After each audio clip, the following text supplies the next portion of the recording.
13年間掃除してこなかった主婦、ついに掃除します。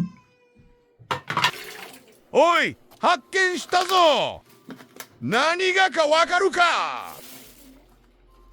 そうだよ、それ、そっちだよ。1円玉。昨日は10円玉。今日は1円玉。あいにくだけど、我が家は洗剤、直接ジェルボール投げ入れてるからピカピカになってなかったな。ざま。